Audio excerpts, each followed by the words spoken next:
Política local. Manuel Pisco, Ivan Gonçalves e Paulo Ribeiro analisam a atividade municipal na região. Política local. Política local. Política local. Bom dia, bem-vindos a mais uma edição de Política Local com Manuel Pisco, Ivan Gonçalves e Paulo Ribeiro, três autarcas da região de Setúbal. Manuel Pisco é presidente da Assembleia Municipal de Setúbal, eleito pela CDU. Ivan Gonçalves, presidente da Assembleia Municipal de Almada, eleito pelo Partido Socialista. E Paulo Ribeiro é vereador na Câmara Municipal de Valmela, vereador da oposição, eleito pelo PSD. É um programa de análise dos temas da semana, numa perspectiva da atividade partidária, da atividade autárquica municipal, e para hoje temos três temas em agenda. A Agência Portuguesa do Ambiente deu parecer positivo à exploração de lítio, uma decisão que interessa a Setúbal, onde está prevista a construção de uma refinaria de lítio, um investimento de 700 milhões de euros da empresa Aurora, num consórcio de que faz parte a portuguesa Galp. A viabilização da fileira do lítio é ou não uma boa decisão para o país e para a região? Há aqui muito barulho, penso que será da parte de Ivan Gonçalves, que estamos a ouvir, que está aqui connosco em direto, e cumprimento, bom dia Ivan, bom dia também ao Manuel Pisco e ao Paulo Ribeiro, que está em estúdio. Estava a dizer, Ivan Gonçalves já está em direto e estávamos a ouvir aqui muito barulho. Muito bem. Aproveito para cumprimentar os três, já cumprimentámos também os ouvintes. Estava a dizer então, um dos primeiros temas, dos três em agenda, é esse da decisão sobre a extração de lítio em Montalegre. Na próxima semana celebra-se o Dia de Bocage e da cidade de Setúbal. O município vai entregar 42 medalhas a instituições e pessoas individuais e houve polémica. Em Setúbal e Barreiro, os municípios contam com a aprovação de uma candidatura, os contratos já foram aprovados aos bairros comerciais digitais, que são mais de 1 milhão de euros para cada um destes concelhos, para apoiar a modernização do comércio local.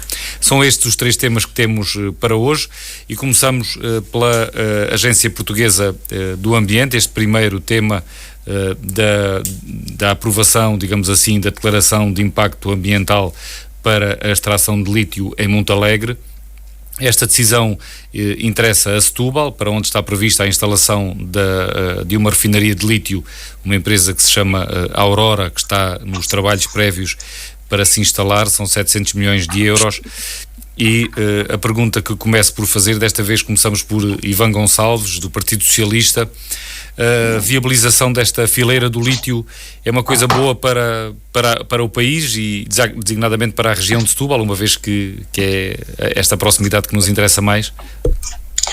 Bom, antes de mais, muito bom dia. Peço desculpa que estava aqui a fazer um pouco de barulho na nossa emissão, mas quero cumprimentar-vos a todos e aos nossos ouvintes também. Bom, relativamente à questão da exploração do lítio, como qualquer exploração de minérios, é óbvio que estamos a falar sempre de situações que têm benefícios e que têm também eventuais prejuízos, mas já hoje em dia existe exploração de lítio, e daquilo que sei, existe exploração de lítio em vários locais, e daquilo que é também informação pública de que nós dispomos, Portugal é um dos países da Europa que tem maiores reservas conhecidas de lítio, e portanto este é um facto que nós não podemos e não devemos ignorar, especialmente numa altura em que todos nós reconhecemos a necessidade de fazer uma transição energética dos tradicionais combustíveis fósseis, e o papel que o lítio tem também a desempenhar, nomeadamente, por exemplo, na produção de carros elétricos e até nos aparelhos que todos nós temos em casa, nos nossos telemóveis, nas baterias, no geral. E, portanto, é verdade que a extração de lítio tem fatores de risco para o ambiente, especialmente no que diz respeito à contaminação das águas ou ao descarte dos subprodutos. Mas Portugal e a União Europeia têm normas ambientais que são fortes e que nos permitem também ter alguma segurança ou que nos permitam ajudar a diminuir estes riscos. Por outro lado, não me parece que seja possível, quer dizer, possível é, mas não me parece que seja inteligente que o país ignore as grandes reservas deste minério que tem e o seu potencial económico. Obviamente, Portugal não é um país que tenha grandes riquezas naturais, minerais, e este é um fator. O facto de termos estas reservas de lítio é algo que pode ser bem utilizado para nós podermos também, de alguma forma, ajudar a economia do país e até, diria, se calhar até olhando para aquilo que a Noruega faz já há algumas décadas, grande parte daquilo que é o seu estado social, o bem-estar das pessoas, é também baseado numa indústria que é a indústria do petróleo e que tem os seus problemas, tem muitos problemas, mas de facto a Noruega, ao contrário de muitos outros países com outro tipo de estruturas, soube utilizar os seus recursos naturais a proveito das pessoas e, portanto, é isso que eu diria que deve ser o caminho que nós seguimos, seguindo todas as normas e todas as regras de proteção ambiental, que eu acho que tem que ser a principal preocupação neste caso. E, portanto, se a nossa região tem este possível projeto de muitos milhões de euros, eu diria que é até algo positivo. Vamos ver como é que esta situação evolui, mas eu diria que obviamente todas estas situações têm riscos, mas representam também uma oportunidade e é preciso que seja feito de forma equilibrada, seguindo todas as regras de proteção ambiental, mas não deixa de ser uma boa oportunidade económica que o país não deve desperdiçar e a nossa região também não deve desperdiçar. Paulo Ribeiro, e qual é a sua apreciação? A Agência Portuguesa do Ambiente foi violentamente criticada por alguns, designadamente por ambientalistas e associações de defesa do ambiente, e também como é que olha para esta possibilidade, que já está em andamento, da instalação da Aurora Lithium em Setúbal, na Mitrena, uma refinaria de lítio? Bem, bom dia a todos, bom dia aos nossos ouvintes. Não é propriamente um assunto que eu domine, se é que domino algum assunto, mas que seja esta a questão do lítio. Agora, há uma questão que eu acho que é um pouco do senso comum. Nós, quando queremos fazer a transição dos motores de combustão para motores elétricos, quando todos... eu não diria todos, mas pronto, grande parte da população portuguesa e população mundial tem 2 telemóveis. Quando nós vivemos das baterias de lítio no nosso dia-a-dia para a nossa vida. Naturalmente que o lítio tem que ser explorado e tem que vir de algum lado. Tendo Portugal uma riqueza conhecida nesta matéria, é óbvio que eu vejo que nós temos que explorar esta riqueza que temos. Tal como, aliás, no passado procurámos, mas o governo do Partido Socialista depois revogou estas prospeções, procurar ver se havia petróleo, haver prospeção de petróleo na costa portuguesa. Mas tendo nós conhecidas reservas de lítio no nosso território, eu acho que é de aproveitar, e temos que aproveitar numa perspectiva. O Ivan falou do caso da Noruega. Eu falaria no caso da Noruega numa dupla perspectiva. Não só no aproveitamento que eles fazem da riqueza para a distribuição e para o bem-estar social da sua população, mas também pelas condições em que o fazem. Porque nós não podemos continuar a ter... eu bem sei que nós gostamos de ter o bom para nós e o mau para os outros. E o bom para nós seria o quê? Usufruirmos das baterias de lítio, usufruirmos dos carros elétricos, dos telemóveis, mas depois a exploração do lítio ficar algures no meio da China, feita por crianças e sem condições nenhumas, ou num qualquer país. E à escala nacional já é mais fácil falar da bondade do lítio se a exploração for em Montalegre do que se fosse na Arrábida, por exemplo. Por exemplo, também é verdade. Agora, porque efetivamente as condições que a Europa tem em termos de regulamentação, de legislação de protetora do ambiente, e assim as entidades nacionais as possam cumprir, são muito importantes e, portanto, ajudam a mitigar os efeitos. Não há atividades sem risco. Nós habituámos-nos, nós não há atividade nenhuma no mundo sem risco. Aliás, o facto de estarmos aqui a conversar pode ser um risco. A gente não sabe.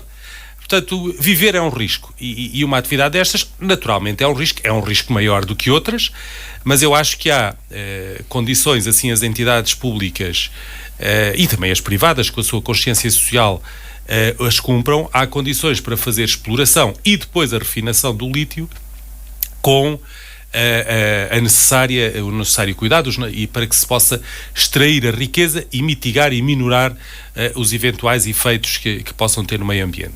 No caso da refinaria, aqui no concelho de Setúbal, portanto, na nossa península, tem um fator acrescido que também pode ser mitigado de outra forma, que é uma refinaria que vai utilizar muita água. E nós sabemos que a água é um bem escasso, e apesar do lençol freático que nós temos na Península de Setúbal, convém não o desaproveitar. Mas para isso também há outras soluções. Há as soluções da água para reutilização, há as soluções também da própria dessalinização da água para usar, não para consumo humano neste caso, mas para usar para estes fins. E, portanto, é todo um conjunto de matérias que têm que ser atendidas, têm que ser muito explicadas e muito bem explicadas, para que também possamos dar alguma tranquilidade, com responsabilidade às populações, e para que possamos efetivamente poder beneficiar de um recurso natural que está à nossa disposição, e que o devemos aproveitar para o bem de todos e não só para o bem de alguns. Manuel Pisco, por parte da CDU, nós temos visto a maioria que governa a Câmara Municipal, liderada por André Martins, a incluir a refinaria de lítio no conjunto dos investimentos que têm sido atraídos para Setúbal, como uma coisa boa, como capacidade de atração para gerar riqueza e emprego. Da sua parte, vê algum inconveniente, tem algumas reservas relativamente a esta instalação desta empresa no concelho de Setúbal? Bom dia a todos. As reservas são sempre muitas neste tipo de explorações e de explorações de matérias-primas e depois da sua cadeia de elaboração e de produção. Sabemos que nós estamos numa situação sempre ambígua entre o risco ambiental e o benefício social, económico e social. E nós vivemos num mundo em que até agora o benefício económico é sempre o motor das coisas. Aqui no século passado, ou no século da primeira e segunda revolução industrial, explorava-se minério em qualquer sítio onde houvesse, sem qualquer prevenção, sem qualquer precaução. Hoje já ninguém pode ignorar que estamos a estragar o planeta. As alterações climáticas estão em cima de nós todos os anos. E é por mão do homem, não é porque aconteça por acaso, não é? E, portanto, as explorações mineiras já não podem ser feitas como eram antigamente e têm que ser feitas com muitas prevenções e cuidados e com todas aquelas recomendações que as autoridades ambientais sempre colocam no papel, mas que nós nunca sabemos se elas vão ser cumpridas. Lembramos da polémica da Celsius aqui há uns anos, julgo que essa polémica, quando se pretendia fazer ali a incineração na fábrica de cimento, teve algum resultado positivo, porque aquilo, enfim, julgo que está controlado, os resultados perigosos do trabalho daquela fábrica, mas isso é assim nas outras explorações. Os minérios é a mesma coisa. O Paulo Ribeiro estava a dizer que há uns tempos, é verdade, havia petróleo e hipóteses de explorar petróleo no Algarve. No Algarve e também na Costa Vicentina, aqui ao largo do litoral alentejano. Portanto, pôs-se imediatamente em equação é o rendimento do turismo, é uma receita incerta, que a maior parte dela provavelmente não é para o país, como o número é sempre para as entidades exploradoras, a maior parte dela também é para o país nem para a população, e os proveitos disso, em contraponto com os proveitos do turismo, equacionam-se isso. Agora, entre explorar petróleo e explorar lítio, parece que se nós queremos andar de carros elétricos para não poluir, temos que, enfim, pagar essa fatura de alguma poluição que é no processo produtivo. O problema é como é que se explora o lítio. Não é? O Barroso, aquelas terras lá acima, atrás dos montes, curiosamente, né, estas coisas acontecem sempre, vão cair numa zona rural de estar reconhecida internacionalmente. É uma zona de reserva rural que está preservada e que está reconhecida. Pronto, já tem as minas do Barroso, agora vem mais uma proposta de mina. E como é que aquilo se explora? A quantidade de água que vai explorar em trás dos montes. Não é? Ali é difícil levar para a água de desalinização. Ali tem que ser mesmo água do subsolo. Como é que se vai explorar aquela zona sem a afetar ambientalmente o território e ambientalmente a população? Não é muita, mas é que lá está, a população tem direito a viver o seu modo de vida, enfim, tradicional, mas um modo de vida natural. Esse é um grande risco. Se o conseguirmos controlar através das autoridades, isso custa dinheiro, não é? Isso vai implicar nos preços da produção. A refinaria de Setúbal sabe-se que contará, mas também se diz que não se sabe exatamente qual é a viabilidade da exploração da nova mina do lítio em Trás-os-Montes. Não se sabe da viabilidade, nem certa. Este consórcio aqui deste projeto de refinação em Setúbal tem o problema da água, claramente, é o maior problema talvez que esteja ali, porque vem, se for beber ao lençol freático da Península de Setúbal, acho que isso já temos uma indústria a consumir de forma exorbitante os recursos de água do lençol freático da Península de Setúbal, que é a fábrica de papel, não é? Uhum. O papel consome muita água. Se juntarmos outra indústria, acho que isso é uma coisa que é uma falta de cautela muito grande. Portanto, a questão da desalinização e a utilização intensiva total, não chegará certamente, mas dos aproveitamentos das águas residuais, mas sobretudo a desalinização, julgo que num projeto destes deve ser, ou devia ser, não sei se já foi, não conheço o projeto para estar a falar tecnicamente dele, mas deve ser considerada, porque senão corremos de riscos na próxima geração, daqui a umas décadas, vemos que esgotamos o lençol freático. É o mais rico do país, é esta Península de Setúbal, não é? Que vem aqui abaixo do Val do Tejo. Portanto, há aqui um problema sério. Mais de metade do país já tem sérios problemas de abastecimento original de água potável para os humanos consumirem, não é? Portanto, isto é um problema muito, muito sério. Se tudo estiver calculado e se não for só a toque do negócio, esta questão do lítio é bom não esquecer a maneira como ela nasceu, não é? Lembramos que houve aquele negócio qualquer, que empresas constituídas 48 horas antes do concurso, estava lá o agora ministro Galamba com as mãos nesta coisa, e aquele processo nasceu muito confuso, muito dúbio, e pronto, eu não sei se ele está endireitado, se não, também não fui ver como é que as coisas chegaram aos consórcios atuais que estão a explorar isto, mas aparentemente havia ali gente metida que não tinha que ver com o negócio, não tinha nenhum histórico, não tinha referências nenhumas e estavam-se a candidatar e foi-lhes atribuído concessões para a exploração do lítio. Não sabe. Bom, espero que isso tenha sido ultrapassado. O que resta é que nós estamos uma vez mais em épocas modernas e em que a questão ambiental já é uma questão central para a sobrevivência da espécie humana, e nós continuamos a fazer explorações novas sem acautelar a cadeia da produção, da exploração da matéria-prima, da sua transformação e da produção. A questão do lítio, não é? Já é a questão do momento. São os carros elétricos. É bom ser elétrico. Pois, mas ninguém explicou às pessoas, à opinião pública, o que é que se faz aos resíduos de lítio.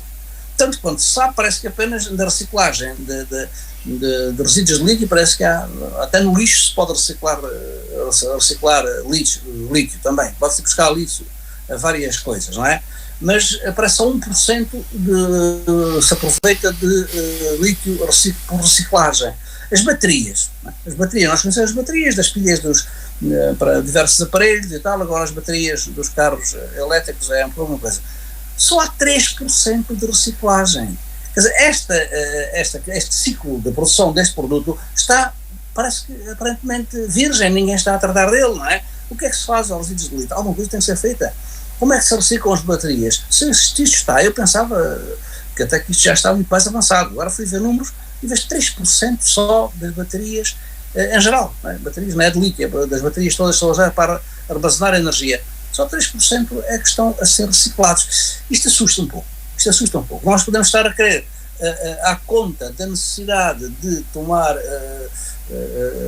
usar processos de produção de energia são mais ecológicos, produzindo, ou seja, através de coisas que vão produzir outros fatores de risco ecológico. E isto não é compreensível, tem que ser mais estudado e devia ser mais explicado em termos, estes efeitos, Manuel Pisco, vai ter estes resultados, há um ganho de uma porcentagem ou não há.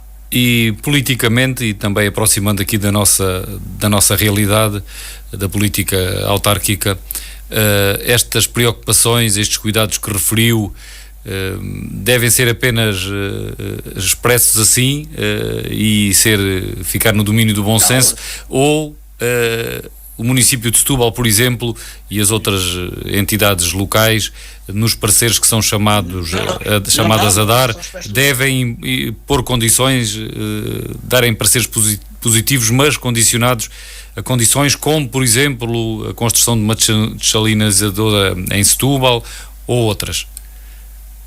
Qual deveria ser? Devem e foram. Não, Francisco, não. Devem e foram. O município de Setúbal deu pareceres, não é? Eu li os pareceres na altura, não me recordo perfeitamente agora, mas de tudo, mas li, e todas estas prevenções, estas cautelas foram lá mencionadas. Atenção, isto não é uma questão de senso comum, não é? É um senso comum, mas tem fundamentação em avaliações, em análises técnicas também. E, portanto, até ambientais, sobretudo ambientais. Portanto, depois é a fileira tecnológica que dá resposta às questões ambientais. Mas estes cuidados, estas questões, estas prevenções, foram cauteladas e foram colocadas nos pareceres técnicos do município de Setúbal. Atenção, o município de Setúbal não vinha para cá uma fábrica de qualquer maneira. Colocou as questões do município. E agora as autoridades que têm que fazer impor e controlar estes cuidados, estas prevenções. Portanto, agora isso já não está, por simplesmente, nas mãos dos municípios. Aliás, nas mãos dos municípios estão muitas coisas que é na altura de fazer as coisas, não é? Mas na altura de decidir as condicionantes, não é? E de fiscalizar as condicionantes, isso já escapa às mãos do município. Os municípios são fazedores, são, sim senhora, mas os controladores e os decisores nestas questões estão muito acima, não é? Portanto, nós esperamos que quer a APA, quer o Ministério do Ambiente, quer as entidades todas que estão acima com competências fiscalizadoras, não deixem cair e não olhem para o lado nunca, não é? Porque os municípios podem pouco. Veja essa questão agora lá de cima do Barroso, não é? No PDM, não é? No PDM impede completamente qualquer exploração mineral ali. No entanto, ela está aprovada, não é? Portanto, os municípios têm o seu peso para fazer as coisas, mas depois para as decidir e para as controlar já é um pouquinho mais diferente. Portanto, aí apelamos às instâncias superiores que façam o seu papel. Ivan Gonçalves e Paulo Ribeiro, alguma coisa mais queiram falar sobre este tema do lítio, ou podemos passar ao próximo tema? Queria só acrescentar uma questão e até complementar, porque acho que estamos os três genericamente de acordo. E aquilo que eu referi no início era partindo, obviamente, do princípio que há uma condição que o Manuel Pisco também refere e que tem que ser cumprida, é que as externalidades, por assim dizer, são tidas em conta e que os técnicos, porque isto é uma questão mesmo técnica, ou seja, eu parto do princípio que as agências, a APA é a entidade que em Portugal regula estas questões e que tem o conhecimento científico também para decidir sobre elas, que a avaliação é feita e que são tidas em conta essas externalidades para percebermos se as coisas são possíveis e qual é que é o impacto que tem. Já relativamente ao petróleo, só para dizer isto e termino mesmo, acho que o petróleo tem uma questão diferente do lítio, apesar de tudo, porque o petróleo é uma fonte energética cuja utilização nós enquanto comunidade, humanidade, até queremos diminuir.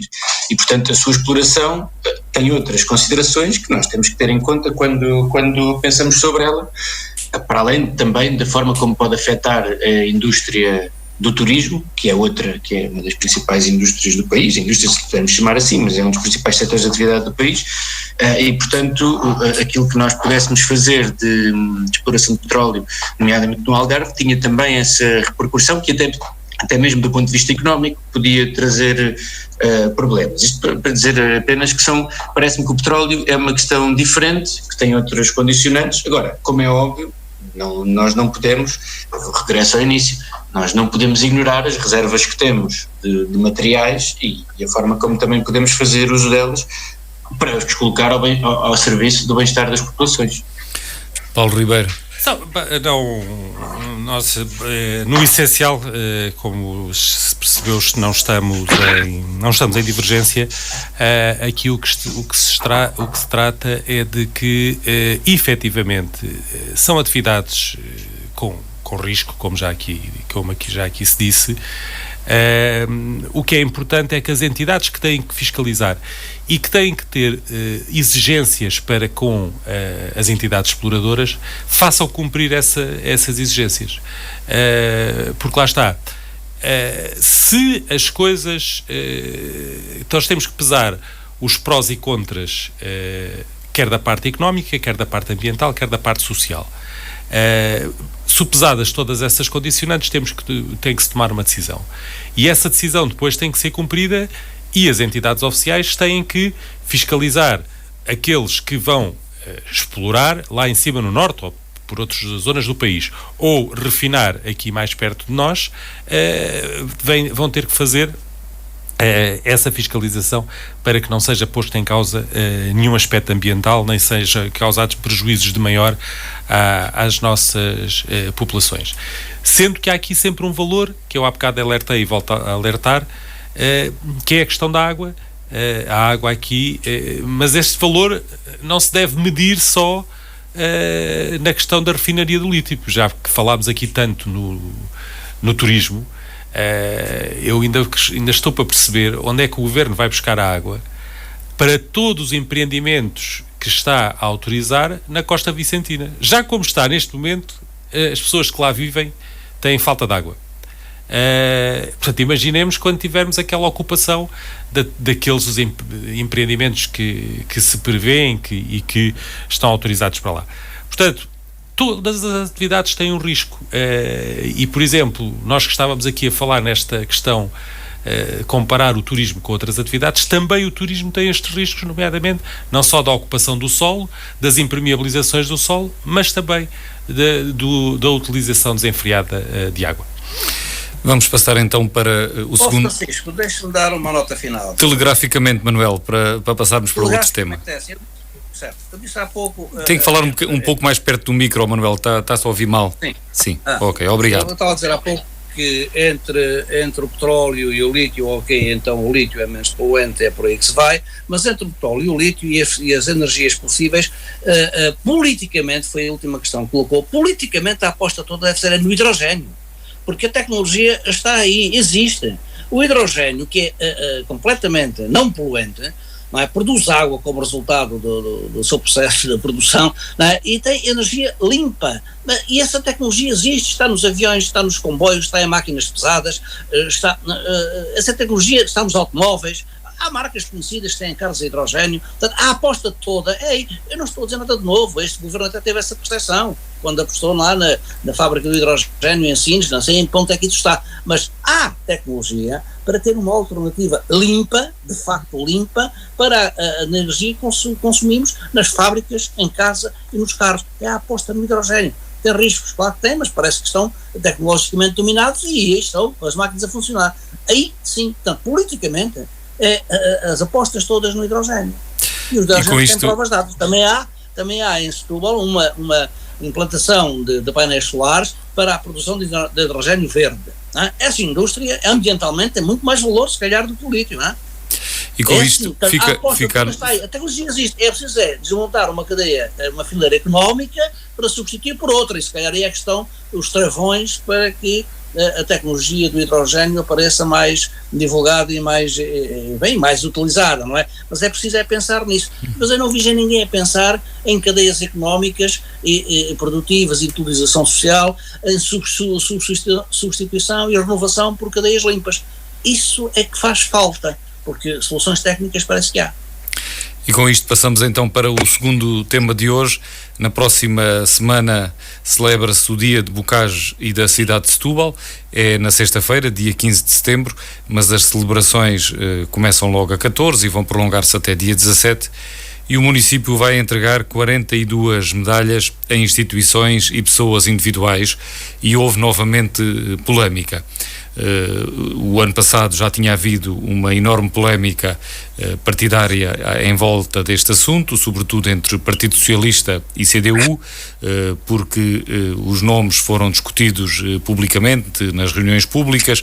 O Partido Socialista apresentou os seus nomes, a CDU apresentou os seus nomes e o PSD também, mas depois o Partido Socialista fez mais polémica, digamos assim, relativamente aos nomes que apresentou, e este ano, para tentar que houvesse maior recato nessa decisão, houve uma concertação entre todos os partidos e os nomes foram, a reunião de Câmara, os 42 nomes foram aprovados por unanimidade. E depois dessa aprovação, o Partido Socialista fez questão de revelar os nomes que tinha proposto, quais eram os seus nomes, digamos assim. A CDU acusou os socialistas de oportunismo político e Fernando José, o líder da variação do PS, diz tratar-se de uma ação política normal. Eu, neste caso, começava por Ivan Gonçalves, precisamente por ser do Partido Socialista, e para lhe perguntar o que é que acha desta forma de tratar este assunto. Pareceu-lhe correta a conduta do Partido Socialista neste caso? Bom, eu acho que a pergunta deve ser se foi correta a conduta dos vereadores da CDU neste caso, porque daquilo que eu sei, que é aquilo que veio a público e que ficámos a saber depois do processo, em primeiro lugar, não me parece, quer dizer, o facto de os vereadores da CDU, a Câmara Municipal, pretendeu que esta discussão fosse tida de forma mais privada, porque eu sobre isso não tenho grande coisa a dizer. Agora, o facto de ser privado não faz com que seja secreto. Portanto, obviamente, que até é bem da transparência, faz sentido que se saiba o que é que cada um defende nos cargos públicos que ocupa. Não estamos a falar do Conselho de Estado, onde aí ficamos a saber tudo, mesmo quando não devíamos saber. Não é o caso. Mas daquilo que eu sei, que é o que veio a público, e também em virtude do que se passou já em situações anteriores, ou foi feita uma reunião privada entre os que não foi pública, no fundo, entre os vereadores dos diversos partidos, e todos ficaram de enviar nomes para que pudessem ser discutidos e consensualizados, e que poucos dias antes da reunião de Câmara em que estes nomes iam ser votados, os vereadores do Partido Socialista ainda não tinham recebido nenhuma indicação de quais é que eram os nomes que iam estar à discussão. E, portanto, em face disso, os vereadores do Partido Socialista formularam uma proposta para ser incluída na ordem de trabalhos da reunião de agosto. E que, recebendo esta proposta, os vereadores neste caso até o vereador Pedro Pina, pediu que fosse retirada para fazerem a tal proposta conjunta. E aquilo, segundo sei, até o Partido Socialista, os vereadores do Partido Socialista acederam a essa proposta para retirarem, no fundo, os nomes que queriam propor. Quando foi convocada a reunião na ordem de trabalhos, pelo que sei, até vinha já com estes nomes, e eles foram depois votados. Aliás, foi na ordem de trabalhos que os vereadores do Partido Socialista ficaram a saber dos nomes que iam estar à discussão, foram incluídos, foram discutidos e até foram votados, e pelo que sei, até foram votados por unanimidade. Aprovados por unanimidade, sim. Exatamente. E daquilo que percebi depois é que os contactos que foram feitos diretamente pela Câmara Municipal a cada uma das pessoas, o que também me parece que pode ser normal.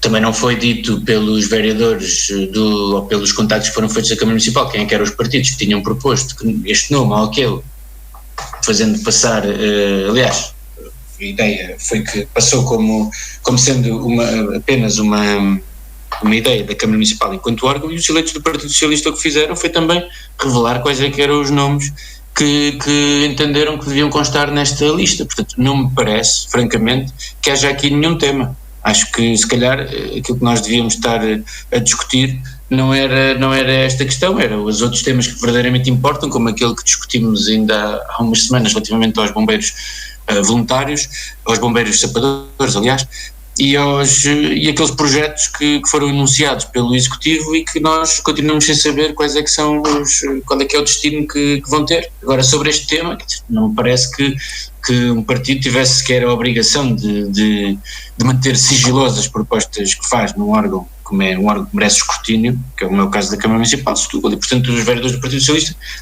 divulgaram, e não me parece que tenham cometido erro nenhum, antes pelo contrário, é importante também nós sabermos o que é que cada partido defende. Sim, nas suas intervenções. Sem me estar a querer tomar partido, Ivan Gonçalves, há aqui 3 ou 4 princípios que eu não posso deixar de sublinhar, uma vez que diz que não vê aqui qualquer tipo de problema. Há uma regra em democracia que é quando se votam os nomes de pessoas, geralmente vota-se em voto secreto, e aqui por maioria de razão trata-se de distinguir pessoas e de fazer um reconhecimento público em nome do município a certas pessoas ou instituições. Não concorda que a polémica associada em torno dos nomes deslustra o reconhecimento que se quer fazer a essas pessoas, por um lado? Por outro lado, não acha estranho que depois de haver, não acha estranho, quer dizer, acha adequado que depois de se consensualizar no recato um conjunto de nomes e deles serem aprovados por unanimidade, precisamente para que não exista esta polémica e para que possa ser uma proposta conjunta aprovada por todos, que depois cada uma das partes venha a dizer quais são os seus nomes? E em terceiro lugar, não lhe parece pouco inteligente até da parte de um partido vir dizer que propôs 19 nomes e com isso reconhecer que deixou os outros 23 como não sendo os seus, digamos assim, porque estamos a falar de 42 e, salvo erro, a proposta do PS não era de todos, era de 19 ou coisa que o valha. Não acha que há aqui matéria para efetivamente discutirmos? Parece-lhe que isto... Não, assim. Relativamente à votação secreta que o Francisco refere no início, eu penso que ela foi feita de forma secreta. Não sei, não faço parte da reunião do órgão, não sei se foi... Não, quando eu estava a dizer que é secreta é para não se saber quais são depois as opções de cada um dos participantes nessas eleições, e aqui ficou-se a saber quais são as pessoas em que o PS quer e quais são as pessoas que o PS não quer tanto, não é? Ou seja, ficou revelado o sentido de voto do PS, digamos assim. Ficou revelado o sentido de voto de toda a gente, porque todos votaram a favor. Se foi por unanimidade, toda a gente sabe em quem é que votou. Eu acho que a votação é secreta, mas não há nada que diga que a propositura é secreta. Não, eu estava a falar era do princípio, da razão. A razão que leva a que em certos casos, a votação, quando se trata de pessoas, seja secreta, creio que se deveria aplicar neste caso dos nomes, até por maioria de razão, porque aqui se trata de reconhecer pessoas, não é? Mais uma vez, se foram aprovados por unanimidade, é porque é sinal que todos os partidos votaram a favor. Ainda assim, a propositura não é secreta. E, portanto, tal como o Francisco até refere, o facto dos vereadores do Partido Socialista indicarem quais é que foram os nomes em que propuseram, também demonstra que não propuseram os outros, apesar de terem votado favoravelmente. Eu não vejo, francamente, nenhum problema que os vereadores do Partido Socialista digam: nós propusemos estes nomes. Propusemos estes, não propusemos os outros, mas votaram favoravelmente os outros. E, portanto, se votaram favoravelmente é porque não têm nenhum problema relativamente à atribuição das medalhas. Não percebo é porque é que a propositura destes nomes devia ser envolta em algum secretismo. É porque parece que é dessa forma que os vereadores da CDU veem esta questão. Desde logo porque os vereadores do Partido Socialista só tiveram acesso aos nomes que iam ser propostos pelos vereadores da CDU quando da convocação da reunião, também se é suposto se consensualizarem nomes. Há aqui um problema, a consensualização funciona para os dois lados, ou seja, é preciso haver debate, é preciso haver concordância mútua, quer dizer, aquilo que parece, há um esforço para que isto fosse tudo mantido num certo segredo, que eu francamente nem vejo necessidade, nem vejo grande interesse. Quer dizer, estamos a falar de nomes de homenageados, os vereadores do Partido Socialista entenderam que deviam revelar quais é que tinham sido as suas propostas. Não vejo que tenha sido quebrado nenhum sigilo com isso, até porque me parece que esta matéria deva ser alvo de um grande sigilo. Mas o que é certo é que os nomes ficam envolvidos em polémica. O ano passado foi assim, e este ano volta a haver alguma polémica. Certo, mas só para dizer também uma coisa, mas quem criou a polémica é quem a seguir vem levantar o problema dos nomes terem sido do Partido Socialista ter revelado a sua propositura. E vamos precisamente apanhar essa deixa, Ivan, desculpe interromper, mas já falámos aqui entre nós, neste caso o Ivan com mais tempo de antena, durante algum tempo. Deixo agora dar oportunidade ao Manuel Pisco, e eu perguntava mesmo ao Manuel Pisco se faz sentido que a CDU fale aqui de oportunismo político. Então isto não é a ação política normal, como diz Fernando José? Pois, é tudo normal. Este problema acontece neste mandato há 2 anos. A CDU teve 4 mandatos antes com maioria, 3 deles com maioria absoluta. Nunca aconteceu este problema. O que é que se fazia? Era a proposta de Câmara. E perguntava-se ao PSD, perguntava-se ao PS quais são os nomes que vocês propõem, o que é que vocês sugerem, a gente sugere estes, fazia-se uma lista e a votação nunca houve polémica. Vem este mandato, com representantes dos vereadores do Partido Socialista, com o Fernando José a liderar esta bancada, e é uma polémica constante. Portanto, o caso não é a nomeação de nomes, porque isto só é delicado porque as pessoas que recebem por a distinção da Câmara e ela é votada unanimemente ficam satisfeitas, mas se veem essa distinção envolvida em polémica, ficam agastadas. Isso é que é pena. E é a tática que os eleitos do Partido Socialista estão a usar. Eu não sei se têm a razão toda, se não têm nenhuma, ou se têm parte dela, se foram informados um dia antes ou um dia depois. O ano passado aconteceu isto e o Partido Socialista tirou-se de cuidado, pumba, publicou uma lista a partir da Conselhia do Partido Socialista de nomes a propor. Portanto, ele quer ser o Partido Socialista a propor os nomes à distinção, não quer que seja a Câmara, quer que seja o PS. E isto caiu mal. Então, o município é uma entidade que está a reconhecer o valor independentemente da área partidária que são.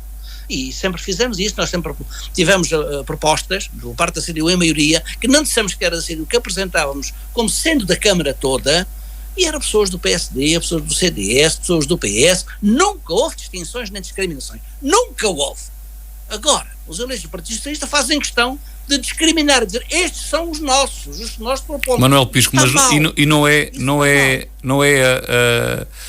a metodologia liderada, conduzida pela CDU que mudou? Não foi essa a metodologia que mudou?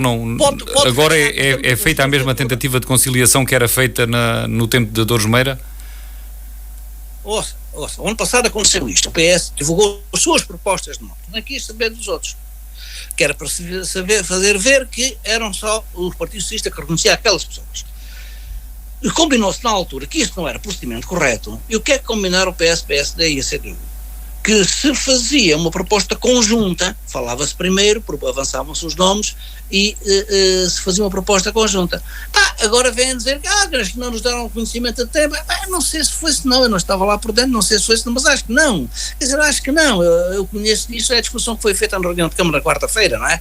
E o Partido Socialista tendo conhecimento, ou seja, tendo chegado a uma proposta que era conjunta, tratou outra vez de divulgar os seus, que é para dizer, estes é que são os nossos. Não, só que os agraciados, as pessoas que são distinguidas pelo município, não é pelo PS.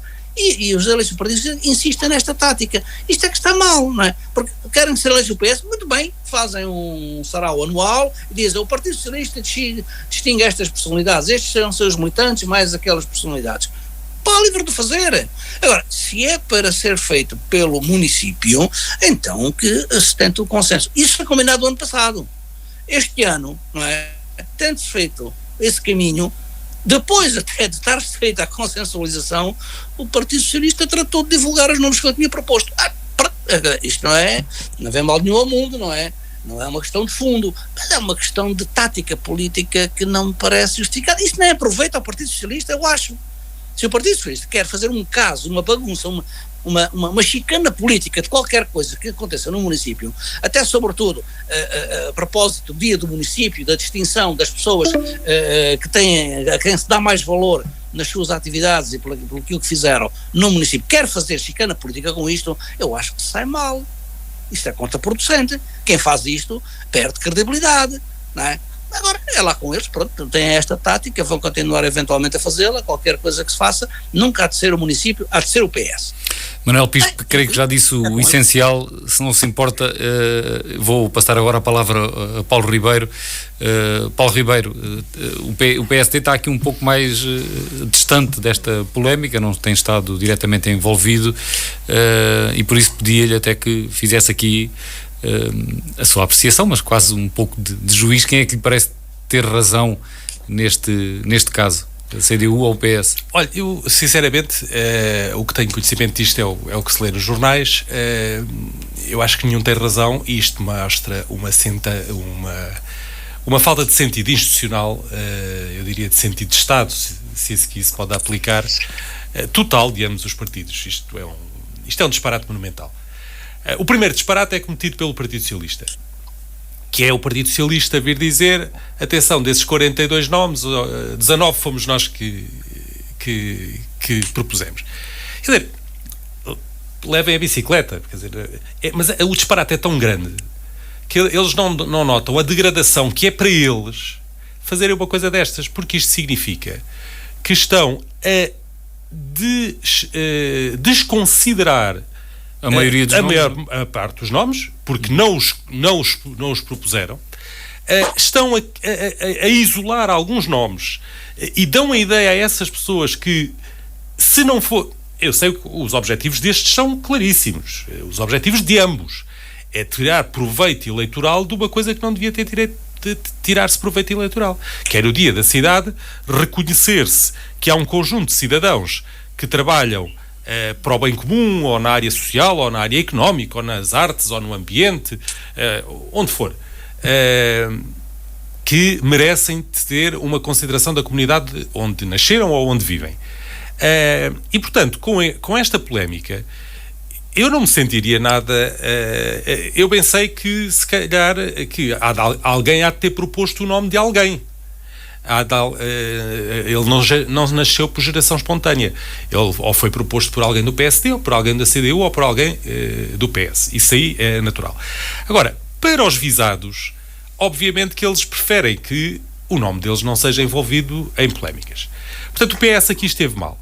A CDU, por cima do mal do PS, ainda veio estar pior, porque a CDU, estando à frente da autarquia, devia ter um papel institucional ainda mais acentuado. Porque o que é que a CDU devia ter feito? Devia ter ignorado. Quando alguém faz uma parvoíce, ou quando alguém faz um disparate como este, eu acho que a CDU devia ter ignorado. Por um lado, porque não ganham nada com isto. E depois, porque ao darem maior sublinhado ao disparate do PS, foram eles próprios incorrer num disparate. Porque quando vêm falar em aproveitamento político, quando vêm... em traição até, em traição e tudo mais, falou em traição. O próprio Presidente da Câmara, esse que deveria ser o garante de uma maior institucionalidade da autarquia, porque é aquele que vai dar as medalhas, que vai dar, entre aspas, as comendas aos agraciados, vai ser aquele que também vai ficar mal na fotografia. Portanto, eu digo-lhe, muito sinceramente, o único partido que ficou bem na fotografia foi o Partido Social Democrata, que está calado. Porque isto é uma matéria para estar calado. No sítio próprio, em reunião privada, apresentam-se os nomes, discutem-se os nomes. É natural que haja nomes que se concordem mais, se concordem menos. É natural que se calhar tenha havido, não sei, nessa reunião, algum nome que as partes entenderam, as três partes envolvidas entenderam que não deviam ser agraciados, estão no seu direito. Depois foi votado por unanimidade. E não se deve fazer intervenções. A partir públicas. daí deveria ser apenas a posição da Câmara Municipal. Exatamente. E quanto muito deve ser feita uma intervenção institucional de todas as bancadas, agradecendo o labor e o trabalho em prol da comunidade que aquelas personalidades que vão ser agraciadas tiveram. Portanto, se eu puder dizer aqui, não diria cartão vermelho, mas acho que quer o Partido Socialista, quer o Partido Comunista merecem um cartão amarelo pela chicana que fizeram à volta de nomes de pessoas que não merecem. E atenção, eu não sei nem um único nome, eu sei dos 42 que foram indicados. Já agora também acho que mas acho que os homenageados merecem que se fale mais dos nomes do que desta polémica. Como é óbvio. Já agora dizer que, relativamente aos nomes, a maior distinção este ano é a atribuição da medalha de prata. Este ano não há atribuição de medalha de ouro. Ao Porto de Setúbal, pelo centenário. A administração do Porto de Setúbal e Sesimbra, a APSS, celebra 100 anos e é quem recebe a medalha de prata. Depois esse nome foi proposto pelo Partido Socialista ou por... Não sabe? não sei. Lá está. Não me admiro nada mas é uma medalha merecida. Não me admiro nada que tivesse sido proposta pelo Partido Socialista, e por acaso posso saber, não tenho aqui a informação comigo. Mas é uma medalha merecida. O Porto de Setúbal é uma entidade relevantíssima, tem 100 anos e tem dado um contributo ao nosso Conselho, sem dúvida nenhuma. Decisivo para o desenvolvimento industrial e a reboque do industrial, também social, da região de Setúbal. Os outros 41 nomes são medalhas de honra nas diversas classes, na cultura, na ciência, no comércio, no desporto, na paz e na justiça. Portanto, são estas as categorias dos outros 41 nomes e são medalhas de honra. Estamos já a menos de 10 minutos do final do programa. Eu perguntava ao Ivan Gonçalves se, telegraficamente, Ivan, por favor, diga. Não, eu queria só dizer, não me parece, acho que estamos aqui a trabalhar num erro, não me parece que o facto de saber que o partido A ou B apresentou o nome A ou B não tira mérito nenhum. Aliás, qualquer um de nós sabe como é que funcionam os órgãos autárquicos, mas se calhar para quem nos ouve em casa é importante também que saiba isto. A Câmara Municipal, neste caso em Setúbal, tem 11 vereadores, todos eles são eleitos por partidos. Todos eles representam partidos, foram eleitos por partidos. Quando se faz propostas, cada um deles faz uma proposta e é uma proposta que vem de um partido ou de um eleito por um partido. Quando é aprovada essa proposta, a proposta passa a ser da Câmara Municipal. Não há aqui drama nenhum. Quer dizer, parece que se está a querer transformar a questão dos partidos proporem nomes, ou melhor, parece que estamos a querer criar uma entidade politicamente ascética, que é a Câmara Municipal, que não tem partidos, que não está mostrada como partido. Não é assim. Este órgão, a Câmara Municipal, é constituída por representantes dos partidos políticos, neste caso podia ter independentes, mas neste caso são todos representantes de partidos. Qualquer partido, qualquer eleito pode fazer uma proposta e a partir do momento em que ela está aprovada, não é uma proposta, o nome não é do Partido Socialista ou do PCP, o nome passa a ser da Câmara Municipal porque foi aprovado, neste caso aprovado por unanimidade. Saber-se quem é que propôs é um problema, não me parece, como em todas as propostas que são feitas numa Câmara Municipal, não há problema saber-se quem é que propôs o nome. Acho que a ideia que queria passar ficou, esse argumento. Sendo assim, partindo do princípio que Manuel Pisco e Paulo Ribeiro sobre este tema já não fazem questão de dizer mais nada, passamos ao último tema e já temos pouquíssimos minutos, menos de 8, 7 até, menos de 7. Setúbal e Barreira assinaram esta semana que passou no Porto, no Palácio da Bolsa, contratos para o programa Bairros Comerciais Digitais. Setúbal vai ter 1,3 milhões de euros para 870 pequenas e médias empresas do setor dos serviços e do comércio, portanto para lojas, estabelecimentos, para poderem modernizar-se, digitalizar-se e até para a reabilitação do espaço físico da própria loja. Serão 870 as empresas beneficiárias e o Barreiro vai ter 1,1 milhões de euros, portanto 1 milhão e 100 mil euros também para este fim de modernização do comércio do centro histórico, da Baixa, no caso de Setúbal. Desta vez começo por Manuel Pisco. Acha que isto será importante para a revitalização do comércio em Setúbal? E pedia-lhe que fosse muito rápido porque temos aqui apenas 1 minuto e meio para cada um, digamos assim. Sim, telegraficamente. Claro que sim, que é importante, é evidente que a modernização tecnológica para o comércio local é uma maneira excelente de ampliar o comércio, de modernizar e facilitar as suas vendas e também de o ampliar em termos de rede de comunicações, de internet, por exemplo, a passagem.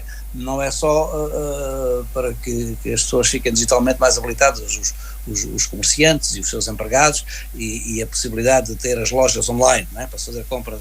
É também uma hipótese conforme a inovação dos produtos que apresentarem, de internacionalizar o teu comércio local, porque na internet as coisas, não importa se está no bairro de Setúbal, se está no bairro de Londres. Hoje o comércio mundial, que os Estados Unidos dominam, a Europa não domina em termos de, lembro-me das eBays e os chineses também dominam, e tal, sim. Com as Amazones e com a outra chinesa, que agora não lembro qual é o nome, Mas a Europa está muito atrasada em relação a isto, ao comércio mundial via internet.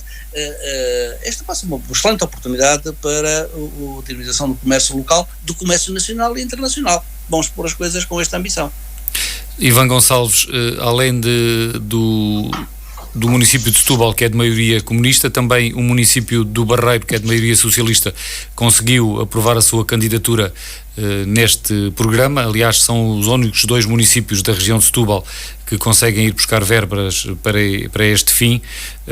Que notas é que nos quer deixar sobre este programa e sobre este desfecho, digamos assim?